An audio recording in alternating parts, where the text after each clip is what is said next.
what are hormones? From where do they come? What do they do? And how do they control themselves?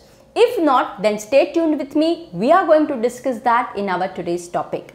Namaste, my name is Dr. Tanvi Mayur Patel. I am an endocrinologist, hormone specialist doctor from Mumbai, India. The moment I say hormone specialist, many people have written in the comment box, ma'am, what is a hormone? Please elaborate. So on your special request, I have made this today's topic. Now, before I begin this topic, I want to have a quick quiz with you. I am asking you two questions whose answers I will be taking in this entire video. You write those question answers in the comment box. The first question, which hormone works on a positive feedback? And the second, which hormone is detected for the very first time in the history of hormones? Alright, so let's begin our today's topic. By the way, if you want to watch this video in Hindi language, on the I button there is a link. You can click on that link and this video will be played in Hindi language for you. अगर आप इस video को हिंदी भाषा में देखना चाहते हैं तो ऊपर आई बटन पे एक लिंक है, आप उस लिंक पे क्लिक करेंगे तो इस वीडियो को आप हिंदी भाषा में पाएंगे. So first of all, the word hormone is derived from a Greek word language. And the word hormone means to excite or to stimulate. That's what this job of a hormone is. These hormones, they are very powerful chemical messengers. Understand, our entire body is controlled by two systems. One is a nervous system which uses the electric stimulus. And this nervous system is made up of your brain and your spinal cord. And the second system is the endocrine system, which is made up of glands, and these glands secretes a chemical messengers and these are hormones. So both of these nervous system and endocrine system together controls our body, called as a neuroendocrine system. Now let's see, where are these hormones coming from? So these hormones come from a collection of cells which is called as a tissue, and this specialized tissue which we call it as a gland. So these glands secretes this hormone. This hormone secretion happens in a very small quantity. You don't need a larger quantity of the hormones. Even if your body secretes a very small quantity of hormones, they have a power to do its action and its job. By the way, when you do any hormone testing, you have to make sure that the laboratory you choose has to be correct. Because if your laboratory is not correct, your hormone reports might be disturbed. These hormones, they are very sensitive and very specific chemicals. So if you don't do the testing correctly, your reports might be disturbed. Chemically, these hormones, they are of the three categories. Either they are derived from the cholesterol, what we call it as a steroid hormone. Secondly, they can be a protein in nature, and a third, they can be derived from the amino acid, and these hormones are amine. Now let's see, what do these hormones do? See, every hormone has a separate and a different action. Some hormones control your calcium level, some hormones control how you grow and develop, some controls your metabolism like a thyroid hormone, some hormone controls your sexual development like FSH, LH, estrogen, progesterone. Some hormones control the water balance in your body and your blood pressure. Every hormone has a different action. Now let's see, how do they do this action? Now see, hormones, even though they are secreted from the gland and they come directly into the bloodstream, and through this blood it is going to circulate throughout our body.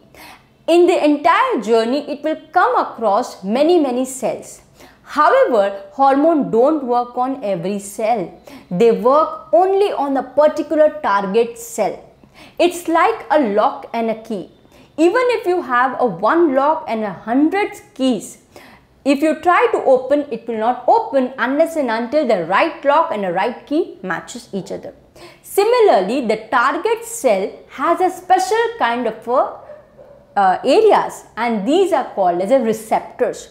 So when a hormone and a receptor meet each other, they recognize each other, and that's where the hormone will begin its action. That means hormone's action happens only on the target cell. And these receptors which they recognize, these receptors can be located either on the surface of the cell, or sometimes they can even be located inside the cell.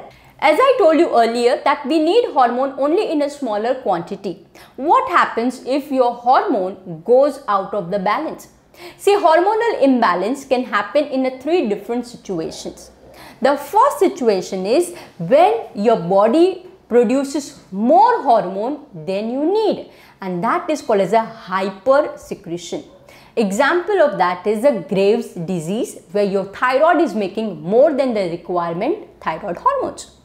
Second condition is a hyposecretion.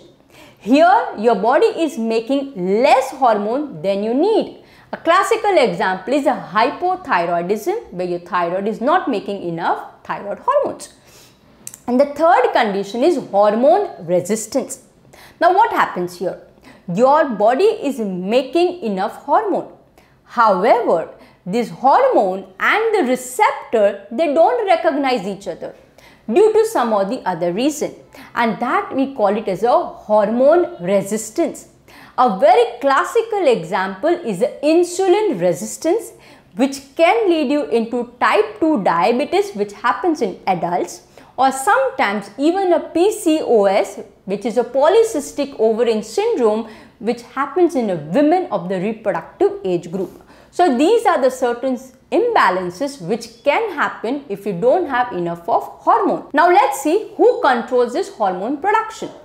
Now see, hormone has its own rhythm of a control, and that we call it as a feedback mechanism. Most of the hormones, they work in a negative feedback mechanism. Now what does that mean? The moment your body makes enough hormone, the feedback goes to your super master endocrine glands, and that is a hypothalamus and a pituitary, which is located in our brain. The moment they get the signal, they reduces the production, and that's how the hormone level is maintained. There are few hormones who has a positive feedback mechanism, and a classical example is the oxytocin hormone. By the way, oxytocin hormone is also called as a delivery hormone. It is this hormone which comes into the picture when a pregnant woman undergoes into a labor pain and is about to deliver a child. So oxytocin hormone works on a positive feedback mechanism. Now where do we do this hormone testing? See, hormone testing can be done with the help of your blood, with the help of your urine, or with the help of your saliva.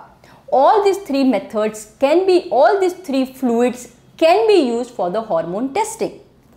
Hormone action sometimes can be very fast, like a stress hormone. When you are under a very stressful situation, immediately there is a rush of the hormone like a cortisol, adrenaline, and that causes suddenly increase of your blood pressure and your heart rate and everything.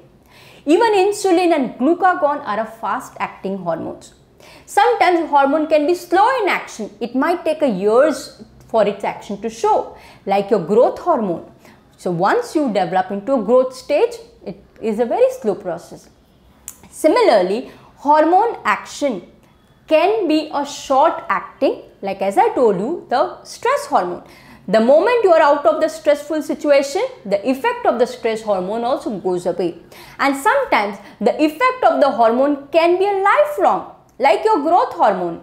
So once you are developed, once your height and your body is grown up, you are not going to go back to the previous stage again.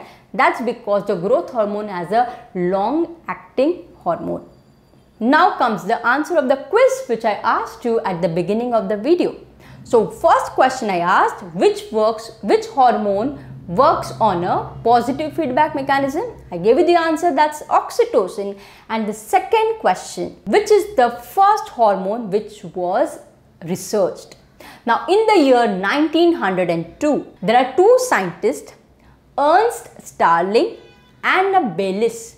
Both of them, they discovered a hormone called as a secretin.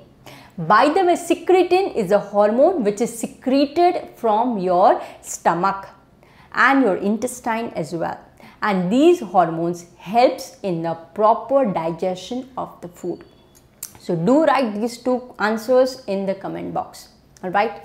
So I hope you understood what are the hormones. By the way, doctors who treat these hormonal imbalances are called as an endocrinologist. If after watching this video, if you found some good useful information, do click on the like button. If you have not subscribed to this channel, do subscribe. You will get more and more hormones related information. And I wish you best of your health, and we will meet again in our new video with some new interesting topic. Till then, take care and namaste.